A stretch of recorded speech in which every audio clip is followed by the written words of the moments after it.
जय गुरु जी संगत जी। संगत जी, देखिए आज मैं आपको बताऊंगी कि आप गुरु जी का सत्संग घर पर अकेले कैसे कर सकते हो। सबसे पहले तो आपको ये बता दूं कि इस बात से कोई फ़र्क नहीं पड़ता कि आप सत्संग में अकेले बैठे या बहुत सारे लोग आपके साथ सत्संग में हैं। अगर कोई चीज़ मायने रखती है तो वो रखता है गुरु जी के लिए आपका प्रेम, आपका विश्वास, आपकी श्रद्धा, आपकी आस्था। ये सब चीज़ें मायने रखती है।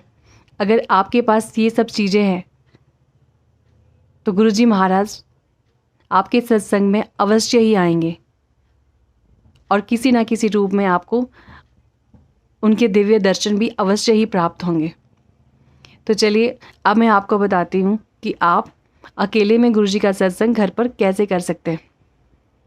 सबसे पहले तो आपको गुरु जी महाराज के मंदिर को अच्छे से साफ करना है।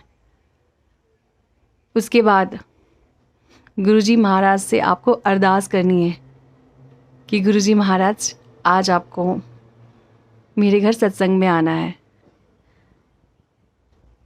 उसके बाद आप क्या करोगे, उसके बाद आपको कड़ा प्रसाद पहले से ही तैयार करके रख लेना है, क्योंकि एक बार जब आप पूजा में बैठ जाओगे फिर आपको जब तक पूजा समाप्त ना हो जाए तब तक आपको नहीं उठना है। उसके बाद आपको गुरु जी महाराज के आगे जोत जला देनी है और अमृत जल उनके आगे रख लेना है। उसके बाद आपको मंत्र जाप चलाना है और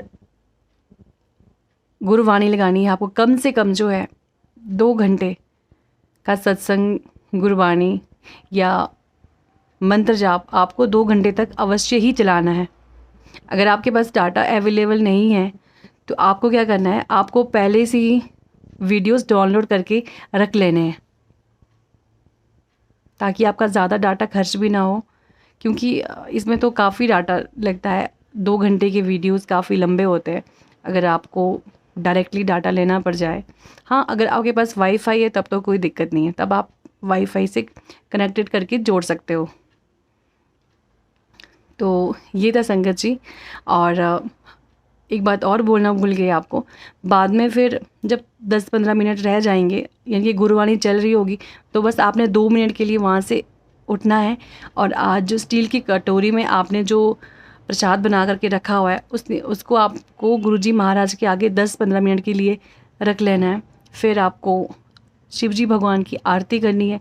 आरती करने के बाद जब समाप्त हो जाएगी पूजा, उसके बाद आपको जो प्रसाद है वहीं पर बैठ करके आपको उसको लेना है बस। और फिर गुरु जी महाराज से आशीर्वाद ले लीजिए। इसी के साथ आपकी जो पूजा है वो हो जाएगी समाप्त।